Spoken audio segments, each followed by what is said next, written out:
An old man had walked into the military hospital, quiet and unnoticed, just trying to visit a dying friend. But a young security guard stopped him, mocked his torn coat the way he smelled, and the faded tattoo on his arm, called him a nobody. But then a 4-star general stepped through the doors, saw that same tattoo, and everything stopped, because that wasn't just some old man. That was the reason half the people in that building were still alive. Before we dive in, tell us in the comments, where in the world are you watching from? The old man stepped inside the hospital's polished lobby. He hadn't said a word yet when the young guard slid in front of him, palm out like a stop sign. This wing's for VIP patients and authorized family only. The veteran met his eyes, calm but tired. I'm here to visit someone. The guard smirked. That so? You got ID? Orders. Silence. The paper trembled slightly in the old man's fingers. Sir, the guard said louder, now drawing looks from nearby staff. You need to leave. This isn't the place for old tourists. The man nodded once, turned, and took one slow step toward the exit. The glass doors slid open, and just beyond them, a 4-star general strode in and then stopped cold, eyes locked on the old man's exposed forearm. Roy Maddox woke before the sun, the weak light of a street lamp slipping through blinds onto cracked walls. He folded the same blanket he'd used for 20 years, Army-issued, rough and thin, but still warm. His cat, old like him, meowed once from the foot of the bed. You're the only one who remembers, he muttered, dropping kibble into a bowl. In the corner, a shoebox sat beneath a photo of a younger man in uniform. Roy opened it gently. Inside, a rusted dog tag, one faded ribbon, and a service patch nearly rubbed blank. He brushed off the dust, paused, then closed the lid. His shoes were worn, soles uneven. He walked 3 blocks to the bus, then 6 more after it stopped short of the hospital. Along the way, he stopped at a diner. He didn't order, just sat at the counter, silent. The waitress knew him, poured black coffee, slid it across without asking. On me, she said. A boy in a booth stared at Roy's forearm where his sleeve had rolled up. The tattoo, almost erased by time, still showed its outline. An elite unit emblem few knew. Were you in the war? The boy asked, wide-eyed. Roy glanced at him, nodded once and looked away. He never told his story, never wore a hat that said veteran, never stood in parades, didn't like attention, didn't trust it. Today wasn't about him anyway. His friend, the last one left from Echo Phantom and was dying. That's why he came. Quiet, respectful, unseen. A man who gave everything, now asking nothing. Just walking through cold wind with sore knees, one small bag, and a heart full of memories nobody else wanted to carry. Back in the present, Roy hadn't made it more than 3 steps before the guard blocked him again, this time with both hands out. Didn't you hear me? This area's restricted. Roy held out the note his friend's daughter had given him. A room number scribbled on worn paper. The guard didn't even read it. Anyone can write that. You got credentials? Roy's voice was quiet, steady. I'm just here to visit a friend. The guard let out a short laugh, full of condescension. What, you lose your retirement home and come wandering in? Roy said nothing. His silence made the guard bolder. You're not on the list. And unless your buddy's mopping floors, you've got the wrong entrance. A second guard joined him, younger, louder. Hey, maybe he's undercover, huh? He pointed at Roy's faded tattoo.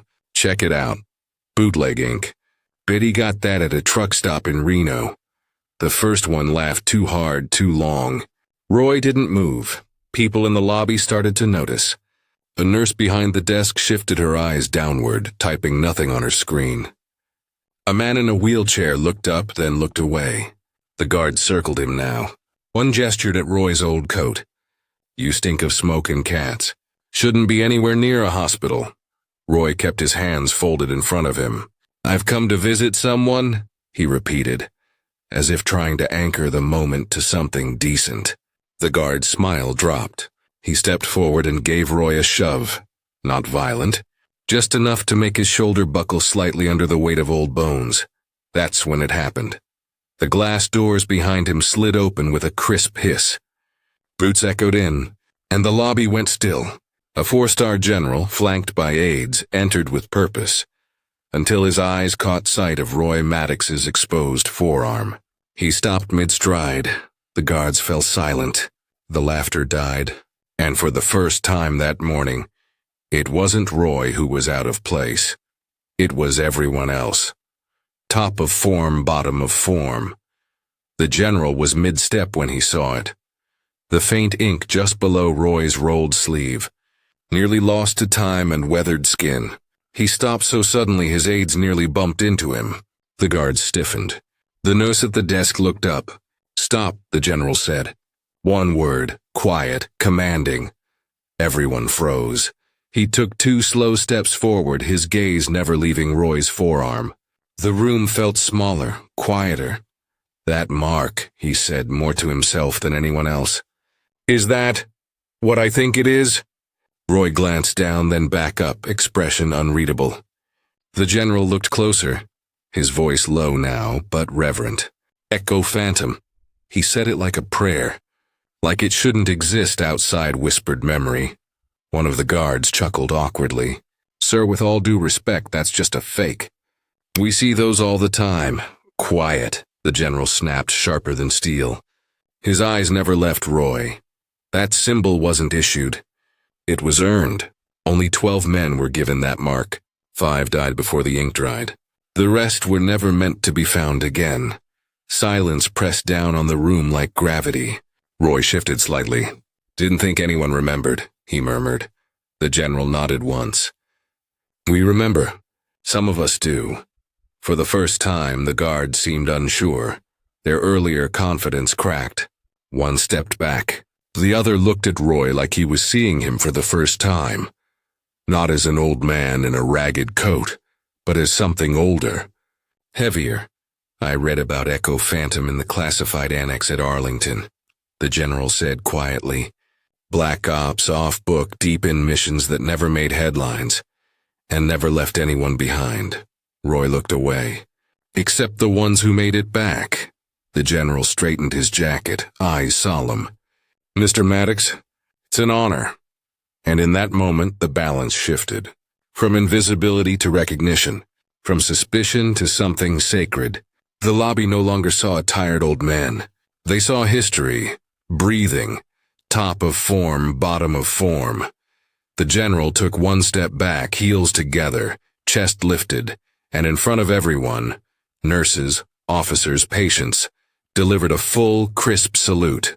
Not a casual nod, not a token of respect, a formal regulation salute reserved for legends.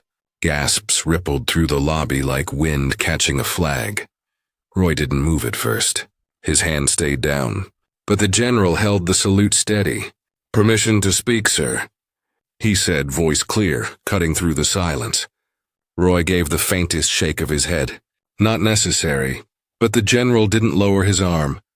He raised his voice instead. "We owe you our freedom, sir." The guards who had mocked Roy just minutes ago now stood frozen, eyes lowered, shame creeping into their faces. The nurse who had looked away before now moved quickly, almost reverently, returning with a wheelchair. "Please," she said gently. "Let us take you to him." Roy didn't want it, but this time he didn't argue. As they rolled him toward the elevator, the hallway ahead began to shift. A soldier passing with a clipboard stopped, blinked, then stood at attention. Another, leaning on a crutch, straightened painfully and raised his hand to his brow. And then it spread. In every room along the corridor, men and women began to rise. Nurses paused their charts. Patients in gowns stood with IV poles shaking beside them. One whispered, "That's Maddox, the ghost of Al-Qarid." Another added, "I thought he died in the raid." Someone else murmured, "They said no one came back from that op." The elevator doors opened slowly, and as Roy entered, heads turned in every direction, not out of command, but instinct, respect, cut to memory. A burning compound, smoke so thick it painted the lungs. Roy dragging a wounded man across collapsed walls, blood running down his own face, still firing with one hand. A voice shouting, "We're surrounded!" And Roy replying, "Not yet, we ain't." Back in the present, the general lowered his salute only after the doors closed. His aide leaned in. "Was that really him?" The general nodded. "That was Echo Phantom 01, the man who carried 3 men out of a kill zone and then disappeared like smoke. We've been writing about him in footnotes. Today we just met the legend." The general didn't hesitate. He stepped back, heels snapped together, chest lifted high, and raised his right hand in a perfect salute. The kind that demanded silence, the kind that froze time. For a full breath, no one moved. Conversation stopped mid-sentence. Even the machines behind the front desk seemed to hush. All eyes turned toward the old man in the frayed coat. Roy didn't react. Not at first. He stood like a man who'd been alone too long to expect such a thing.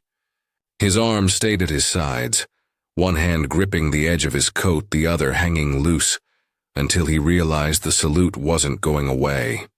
"Permission to speak, sir?" The general asked. His voice was full, proud, it echoed. Roy shook his head softly.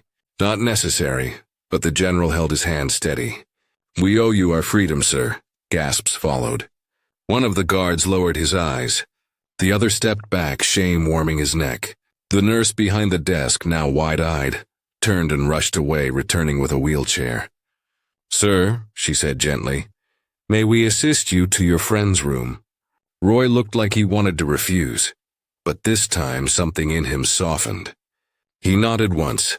As they rolled him forward, a soldier waiting in line stood at attention. Then another. A wounded Marine in a sling rose painfully from a bench and saluted. It spread like wildfire. In room after room along the corridor, nurses paused their notes, techs stood straight, and patients, some hobbling, some with oxygen tanks, lifted trembling hands to their brows. Whispers rode the air. "That's Maddox, the ghost of Al-Kharid, in 3 tours. Saved a whole squad in 86. A flash of memory surged. Roy dragging 2 bloodied soldiers through collapsing walls. A rifle slung over his back, dirt and fire streaking his face, bullets biting into the ground behind him. Back in the hallway, the elevator doors opened. Roy gave one small nod to the general before disappearing behind the closing silver doors. The general dropped his salute only when Roy was gone. His aide leaned close. "Sir, was that really him?" The general's voice was low. "Sure. That was Echo Phantom Unit. And if there's anyone left in this world who still salutes that mark, it's me." Top of form, bottom of form later that afternoon. Roy stepped out of the hospital's main doors alone. The sun had broken through the clouds, casting a warm glow across the front steps. No cameras followed. No ceremony waited. He walked slowly, the same quiet pace he came in with, coat still rumpled, shoes still worn. But this time something had changed. A young nurse outside paused and stood. A soldier near the entrance came to attention. Even a janitor across the lot straightened his back and nodded. He passed them all, never looking for recognition, but receiving it anyway. One silent salute at a time. From a second-floor window, the 4-star general watched him go, his hand still raised in the direction of a man most had passed without notice just hours earlier. No medals on Roy's chest. No name on the wall, but the respect he carried now could never be stripped away, because some heroes never ask for thanks. But that doesn't mean we shouldn't give it. If this story moved you, share it. Let no hero go unseen.